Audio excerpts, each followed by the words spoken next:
안녕하세요. JD 부자연구소의 소장 조담입니다. 오늘은 미친 변동성 한때 나스닥 마이너스 4% 하락 오늘도 라는 주제로 말씀드리도록 하겠습니다. 2022년 1월 25일 화요일 시장입니다. 후원은 유튜브 멤버십으로 부탁드립니다. 야수의 심장 투자법 종목과 최근 JD 부자연구소 투자 현황을 알 수 있습니다. 관심 있으신 분들은 동영상 아래 댓글 링크를 참조해 주시기 바랍니다. 2022년 1월 JD 부자연구소 13기 공지를 합니다. 부동산 강의는 마감이 되었고요. 주식 강의는 다음 주 일요일까지 모집합니다. 관심 있으신 분들은 동영상 아래 댓글 링크를 참조해 주시기 바랍니다. 부해체인저 1, 2권이 절찬리에 판매 중에 있습니다. 뉴욕 마켓워치 1월 FMC 앞두고 위험 회피 주식 달러 올라가고 채권 혼조다라는 기사가 있는데요. 어제는 나스닥이 0.63%, S&P 500 지수는 0.28%, 다우존스 지수는 0.29% 상승했습니다. 메인 이슈입니다. 미친 변동성 한때 나스닥 마이너스 4% 하락 오늘도 라는 기사인데요. 제목인데요. 3대 지수 모두 상승했지만 실상은 미친 변동성에 살떨리는 하루였습니다. 나스닥은 한때 마이너스 4% 넘게 떨어졌었고 넷플릭스 등은 10%도 넘게 빠졌었습니다. 그러다가 다시 말아올려 결국 플러스로 끝냈습니다. 그러나 11시 04분 현재 다시 1%대 나스닥이 밀리고 있는 중입니다. 당분간 FMC까지 변동성이 있다고 봐야 합니다. 원래 FMC를 앞두고 불확실성 때문에 주가가 떨어지는 것이 정상이나 이렇게 많이 떨어지면 오히려 FMC가 가까울수록 올라가는 것은 아닌가라는 생각이 듭니다. 어제 미친 변동성을 보인 이유는 무엇인가? 골드만삭스를 비롯한 증시 예측 보고서가 4차례에서 5차례로 금리 인상을 인상할 수 있다. 이렇게 전망을 하는 등 가면 갈수록 더 긴축적으로 변하는 데 있습니다. 이것이 증시를 자극하고 패닉세를 일으켜 하락하는 중입니다. 러시아 우크라이나 침공 임박 미군 5,000명 파병 검토라는 기사가 있는데요. 우크라이나의 러시아 침공 문제로 주가 하락에 영향을 받았습니다. 그 외에도 PMI 지수 등이 있으나 결국 문제는 FOMC 회의가 끝나야 확실히 문제가 풀릴 것으로 보입니다. 결국 나스닥은 한때 마이너스 4%까지 떨어지고 애플은 마이너스 15% 구간인 154.70달러까지 떨어졌다 솟아올랐습니다.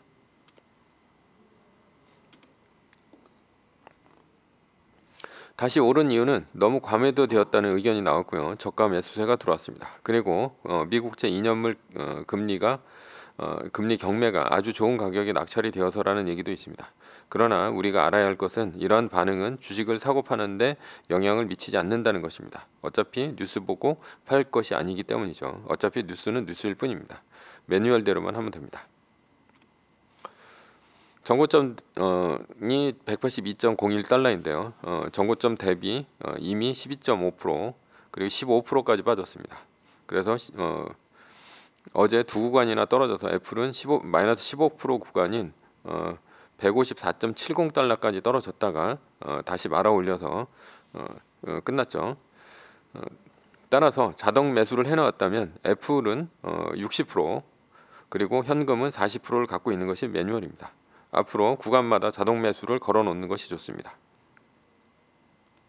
만약 이러다가 마이너스 3%가 한 번 더 뜨면 어떻게 되냐 이렇게 물어보시는 분들이 계신데 마이너스 3% 뜬 지점에서 제 매수일이 한 달 플러스 1일이 추가되는 것으로 끝납니다. 이제 예를 들어서 얘기를 하면 만약 1월 26일에 마이너스 3%가 또 떴다 이러면 말뚝박기는 그대로 진행이 되고요. 2월 27일 그러니까 1월 26일에 마이너스 3%가 떴다면 한 달 플러스 1일 이후인 2월 27일에 재매수가 되는 것입니다. 말뚝박기는 기존에 하던 대로 진행하시면 됩니다. 이번 FOMC 회의는 어떻게 될까? 연준이 긴축을 세게 하면 주가가 더 떨어질까? 연준이 10%밖에 안 떨어진 주식시장 때문에 연준이 긴축을 늦출 일은 없을 것으로 보입니다. 다만 연준의 발표 후 주가의 움직임은 연준이 얼마나 시장의 기대에 부응하느냐에 달려 있습니다. 어닝일에 주가가 오르는 것은 어닝 서프라이즈는 어떻게 일어나는지 보면 알 수 있습니다. 플러스라고 무조건 어닝 서프라이즈입니까? 아닙니다. 시장이 예상보다 좋을 때 어닝 서프라이즈입니다. 예를 들어 3.0달러를 예상했는데 2.0달러가 나오면 시장에서 적어서 실망을 하게 됩니다. 그래서 어닝 쇼크가 나오는 것이죠. 그러나 반대로 마이너스 2.0달러를 기대했는데 예상했는데 마이너스 1.0달러로 좋게 나오면 시장은 마이너스라도 환호를 합니다. 어닝 서프라이즈가 나온다는 얘기죠. 그러나 최근에는 어닝 서프라이즈에 영향을 미치는 것은 실적보다 가이던스입니다. 앞으로 사업이 잘 될 것인지, 가입자가 더 늘어날 것인지, 비용이 증가할 것인지, 기업의 미래 가치가 어떨 것인지에 대해서 더 어닝에 영향을 미친다고 볼 수 있습니다. 따라서 이번 FOMC도 그렇습니다. 시장이 예상보다 더 세게 긴축을 한다면 시장은 쇼크를 먹을 것이고, 가이던스마저 쇼크 수준이라면 앞으로 주가는 더 많이 조정을 받을 것입니다. 2022년 1월 27일 목요일 새벽 4시 30분 한국 시간입니다. 미국 연방공개시장위원회 FOMC 기자회견이 있습니다. 뉴스에 나오겠지만 파월의 연설 후 주가의 움직임을 살펴봐야 합니다. 파월의 연설 후 주식이 일단 오른다면 조금은 안심을 해도 되지만 파월의 연설 후 주가가 내리꽂는다면 그때서부터는 지옥을 맛볼 수도 있습니다. 결론은 디데이는 목요일 새벽 4시 30분이다. 그러나 우리는 매뉴얼대로 주가에 반응할 뿐입니다. 떨어지면 말뚝 받고 올라가면 리밸런싱 하면 됩니다. 매뉴얼을 지킨다면 마켓 타이머가 아닌 마켓 리액터다라는 것이죠. 서브 이슈입니다. 위기에서 승자는 가지고 있는 자가 승자다. 코로나 때 돈 번 것은 동학 개미지 개미가 아닙니다. 이게 무슨 말이냐? 기존에 주식을 했던 개미들은 코로나 때 작살났고요. 주식시장에서 무덤에 묻혔다는 얘기입니다. 당시 300억대 슈퍼개미가 레버리지 하다가 무일푼 되었습니다. 지금 부동산으로 돈 번 사람들은 2016년 이후에 부동산을 산 투자자지 2008년 금융위기 이전에 부동산을 산 투자자가 아니다라는 것이죠. 2008년 이전에 부동산을 했던 투자자는 이미 2008년도 금융위기 이후 2012년 정도에 경매로 부동산이 다 처분되었기 때문입니다. 부동산을 하면서 가장 크게 좌절한 것은 위기 때 내가 모든 것을 컨트롤할 수 없다는 것에 있었습니다. 위기를 직감했지만 위기에 팔 수 없으니 나는 아무것도 할 수가 없었습니다. 2008년도부터 2012년 위기 당시에 부동산을 하면서 처음으로 무력감을 맛봤습니다. 위기에서 승자는 가지고 있지 않는 자가 승자입니다. 즉 현금을 들고 있을 때가 기회라는 얘기입니다. 부동산 주식을 갖고 있으면 기회가 아닌 위기입니다. 왜냐하면 떨어지고 있으니까 말이죠. 위기 전에 팔고 내 손에 현금이 있어야 내가 저가에 잡든 대처를 하든 할 것 아닙니까? 그런 면에서 주식이 부동산보다 좋습니다. 팔 수 있으니까 말이죠.